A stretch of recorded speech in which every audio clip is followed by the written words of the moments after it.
Hello, third year students. Dr. Magruder here, and welcome to SYS 301, Denominational Theology. Well, this has been a crazy first week of the semester.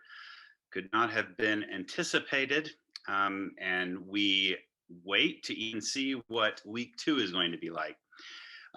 So since we have been disrupted again from getting a proper start, I have decided to go ahead and record, first of all, this short video, which is simply going to be an introduction to the class. I'm going to go over the course outline, talk about what's expected so that you have an idea of what you can expect in this class moving forward. After I have posted this video, I'm going to shoot another one, another short video, which will explain exactly how I want some of the assignments to be completed. You'll learn more about that here shortly. And that will also be posted for you to view. And then as the week begins, I will determine exactly how to handle lectures. Probably will go ahead and record and post perhaps the first 2 weeks worth of lectures as a YouTube video. And so that's pending. I'm just waiting to see exactly what the status is once we staff members get back on campus on Monday, 19th of July. So regardless, let's do this. This is something we can get started. I think also sent you readings for week 2. So you have something to read. I'm sure you're all eagerly reading. So let's go to, I'm going to share the screen and pull up this short slideshow for us. Yep, I'm calling it Methodist Theology. Though the proper name is Denominational Theology. Now, I'm expecting or anticipating a few questions from you about this course. Number one, what is this class about? Well, I want to say that I've heard that one of the criticisms being leveled at new ministers in the MCSA is that they don't know the theology of the church. So my job is to change that. My job is to make sure that by the end of this course, you know the basics of the theology of the Methodist Church of Southern Africa. And I'm going to drill it into you, hopefully, because I don't want you to leave the seminary not knowing or being deficient. There's some basics. There's some simple things you need to know as a Methodist minister theologically. And so this class is meant to make sure you've got it, okay? A second question, haven't we already studied theology? Of course, you have. As I understand it, you've been studying systematic theology. And so hopefully you have been taught the broad range of Christian theology that has been studied, understood, developed over the centuries. 2,000 years of Christian history. So there's a lot of theology to cover. And I think hopefully you've gotten a broad sense of that. But you should also understand that there are, of course, different strands of theology. You should understand that Catholic theology is different from Protestant theology, and that different Protestant churches have different theologies, and that Methodist theology itself is different in some significant ways from other Protestant theologies, especially in its emphases and foci on particular theological topics. And so that's what we're going to do. We're going to study exclusively a Methodist understanding of theological method and theology and theological conclusions. But I do feel the need to make some distinctions here. And this is something that we sometimes lose sight of. There are actually 3 terms, and I've got a slide that I'm going to bring up here to show. There are 3 terms that we use when we talk about, that it's possible to talk about theology. It's possible to talk about John Wesley's theology.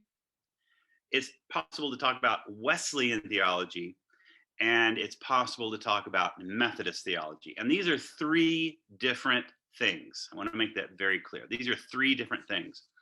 When we talk about John Wesley's theology, we are talking about Wesley's personal theology, his own understanding theologically what he was doing and how he understood the faith, his personal theology. Okay, now that's distinct and different from what we call Wesleyan theology. Wesleyan theology is theology which uses Wesley's concepts and frameworks. It builds upon what John Wesley did.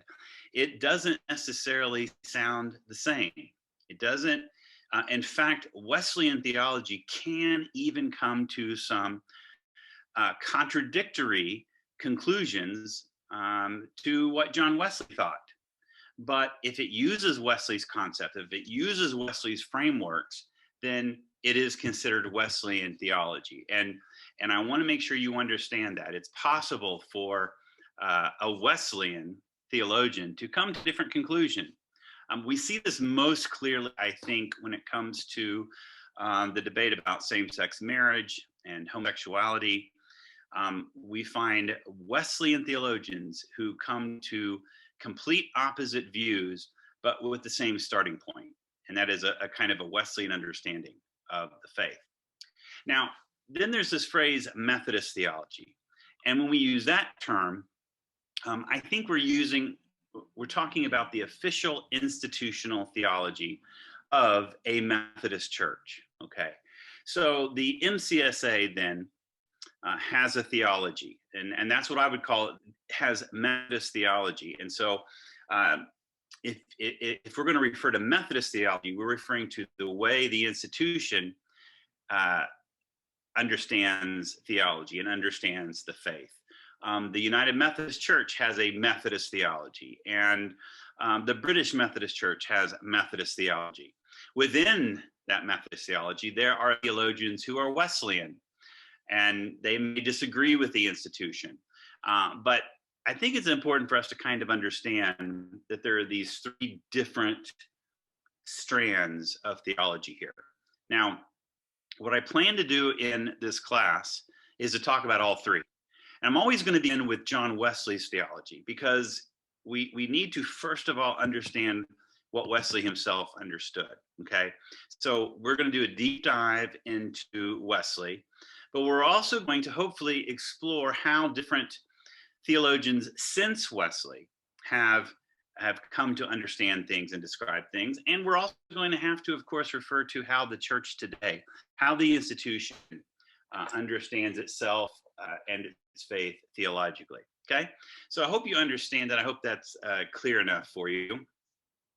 Come back to these questions. The third question is, are we going to be studying John Wesley again? And the answer is absolutely. You did not get enough John Wesley in the first class, Methodist history. We're going to be reading a number of his sermons in this class, and we did not do that in the last semester, except for diploma students. But there's a reason we study Methodist history first. We do that in order to understand his theology better, okay? Because it changed throughout life, didn't it? Remember that before Aldersgate, Wesley had a certain understanding, and after Aldersgate, he had a different one. And even his understanding of sanctification and perfection changed throughout the years.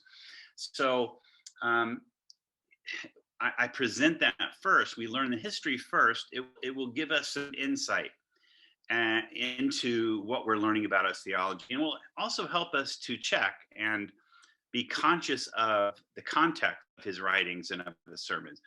So we have to ask ourselves from time to time, when was this sermon written? There's some sermons that are included in the standard sermons, which are considered authoritative to us, which were written before Aldersgate. Okay? So it's important to know that, especially when we try to make sense of Wesley's theology. But it's his writings which are the standpoint of both Wesleyan theology or Methodist theology. So we're going to go straight to the heart and begin with Wesley. Finally, this is a really deep question, and you'll find a lot of scholarly debate about this. Is there such a thing as Methodist theology? Now, it's a good question because you recall that I told you many times that John Wesley was not a systematic theologian, right? Unlike some of the other great figures of the Christian past, he did not write his systematic theology in 3 or 4 volumes and explain exactly how he understood every single detail of Christian faith and thought. No, he was a practical theologian. He was concerned mainly about spreading scriptural holiness across the land. That was his understanding. Thomas Langford, the scholar, called this practical divinity. Okay, and so some scholars will talk about Methodist or Wesleyan theology as really a theology of practical divinity. How do we discern Wesley's theology then? If we don't have a systematic set of volumes to go back to, if he never wrote out his theology, how are we going to figure out what his theology is? Well, that should be, actually, if you think about it, pretty easy. We refer to his sermons, right? In fact, that's one of the doctrinal standards of both of our churches, the MCSA and the UMC. We refer to his letters. We look for the theological nuggets in those. We read his journals. We read the other things he wrote, whether they be books or pamphlets. We look at the conference minutes. And in fact, we're going to be reading some of those. We'll see there's a lot of theology in the conference minutes in those early years, especially the first 20 years of Methodism in England. We're also going to be taking a look at the Anglican doctrinal standards. In other words, what did the Church of England say about, what did the Church of England believe that Wesley just simply assumed or adopted? Okay, so I'm going to argue that there is such a Methodist theology. We just might have to work for it a little bit harder than others. Before I go, yes, 3 rules. Now, if you've been in my class before, and all of you have many times, you already know the 3 rules, right? But in case you've forgotten them, I'm going to remind you. 1, no plagiarism. Now, here's the good news. There are no written assignments in this class. I haven't looked at the course outline yet, but I do not have you write any papers. The only thing you have to write will be a final exam, but that one will be done live in a room. So there'll be very little chance for you to plagiarize that. So I recognize the chance of plagiarism is going to be much, much lower in this class. However, there is a way you could plagiarize what I'm going to ask you to do. And I'm going to ask you again not to. The reason is because, as always, I'm looking for your voice. As a minister of the church, what the church wants from you is they want to hear your voice. You have been chosen by God to communicate the gospel to people. And the best way for you to do that is in your own words, through your own personality, through the gifts that God has given you. So there's no need to plagiarize. Don't take somebody else's words. Use your own words, because God has given those words to you. And when you speak them, you speak with the force of your personality. You speak with the force of your own spirit and your own understanding.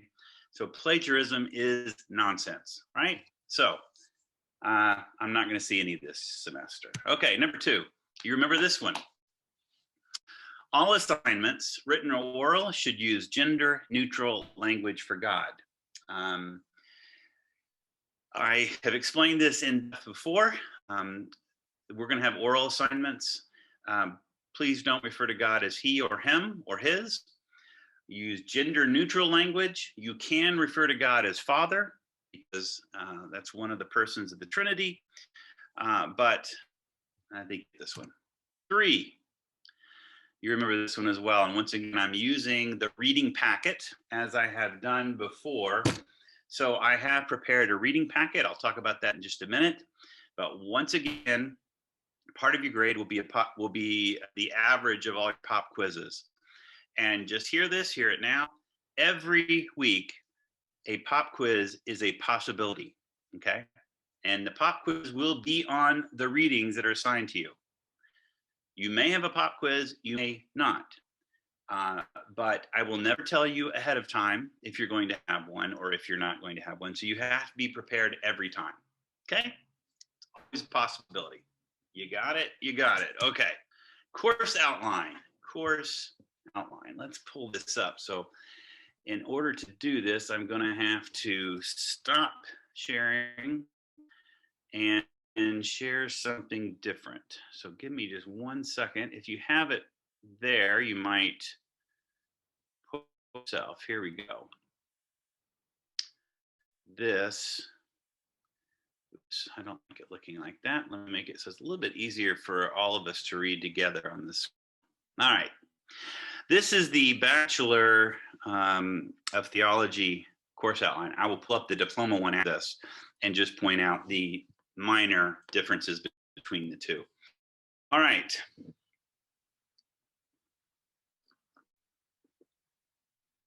As I've already said, so this class is to enable you to interpret, use, and communicate Wesleyan theology in your own lives and in your ministry to others. So I talked about that. Here's course outcome. Never read those. All right, the course is going to consist of class lectures, readings, assignments, and discussion. And once again, I look forward to being able to discuss these things in person with you.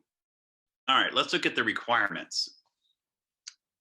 There are 4 things your grades will be based upon. Number 1, pop quizzes. That will account for 10% of your final mark. I will take all the pop quizzes that we've done, I'll average them out, and you'll get up to 10 marks. The major assignments that you're going to have are video presentations, okay? You're gonna have to do 3 of them, bachelor students, 3 video presentations. Each one is worth 10% of the final, okay? The due dates are in the course outline. I am going to do a separate video about what I want to see in these video presentations. The videos are gonna be short, okay? They're gonna be 2 minutes maximum length. But I'm giving you 3 different Wesleyan theological concepts, and your job is to explain it or to illustrate it in 2 minutes on video. Okay, like I said, that's all I'm going to say at this point. There's a video coming that will explain more in depth. Then you are required to submit an audio recording of a sermon in which you preach a revised version of a sermon by John Wesley. This is going to be your last assignment due at the end, towards the end of the semester. I'm also going to explain that in this additional video, so I'm not going to say much more about it here. But all you have to do on that is to record yourself preaching the sermon. There'll be a final exam, and here's how it all sort of works out in terms of percentages. The pop quizzes are worth 10%. Each video presentation is worth 10% for a total of 30. The sermon is 30%, and the final exam will be worth 30%. So you see that in this class, your final is worth a little bit less than what it is normally worth in my classes, and that is because I'm really emphasizing these other components, the videos and this audio sermon, okay? Let's now find, are completely out of order now, and messed up because of what we've experienced. So in week 1, I was simply going to do an introduction. There's a few things I want to cover in that, so I will record that as a lecture. In week 2, I'm covering what we call in theology prolegomena, and specifically the Wesleyan quadrilateral. That is what your first reading has to do with. Week 3, we're talking about the image of God, as John Wesley understood it. And week 4, we begin covering the most important part of Wesley's theology, and that is his order of salvation. You'll find that that is really the crux, I believe, of understanding Wesley's theology, is understanding his order of salvation. So in week 4, we talk about prevenient grace. Week 5, we talk about convincing grace / repentance, which are related. Week 6, we're talking about justifying grace and the new birth. Week 7, we talk about perfection. Week 8, Christian assurance, witness of the Spirit. We move on after that from this order of salvation to week 9. We'll talk about the sacraments and the means of grace and what that meant. You'll see, I'm skipping over the due dates, but you can see that yourself. Week 10, we're going to talk about ecclesiology, Wesley's sense of ecclesiology. Week 11, Wesley's eschatology. After the semester break, we're covering different subjects, which, while not exclusively theological, are definitely related. Wesley's social ethics, the topic of women in Methodism, and then finally on week 14, ecumenism and pluralism. Finally, 15, I've left open to be a revision, a preparation for the final exam, so you'll know what to expect. You'll see here the sources. This is where readings from. I will tell you that I already have the reading packets. They're all printed and published and ready for you. I'm simply going to hand them out to you when we're back together in class. Everybody gets one copy. You do have to turn them back in at the end of the semester. However, if you want to keep it, if you want to keep it for yourself, then that will cost 50 Rand.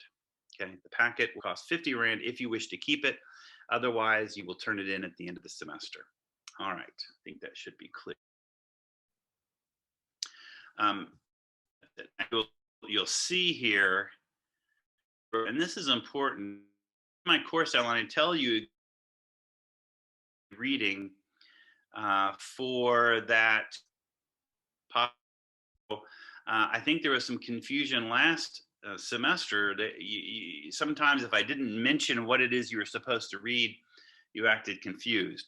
It's on the course outline, okay? What you need to read is on the course outline. It's designated inside the reading packet. So it should be very clear that, for example, in week 3, when we're covering the image of God, when we come to meet for week 3 lecture, you should have read Wesley's sermon number 38, the one called Original Sin. Okay. Once again, let me remind you that I highly encourage you to take notes during the lectures. The slides will be made available to you through your class representative as always, but remember, the slides themselves are not adequate for preparing yourself for the final exam. As far as the diploma students, let me now pull that up. Almost forgot to show you this one as well. Okay. Slightly different assignment, though of course the week-to-week lectures are going to be the same. You'll also be doing the same readings. You'll be doing the same pop. Scroll down here to your course requirements and your assessments, because they are different. For you, first of all, your pop quizzes will count for 20% of your final mark, which is different from the bachelor students. Your pop quizzes will be worth twice as much. Okay? So at the end of the semester, the scores you make in your pop quiz will be 20% of the grade. You are also going to be doing video presentations, but only going to do 2 of them. Only 2 of them. And each one is going to be worth 15% of your final mark. Okay? Just 2. All right?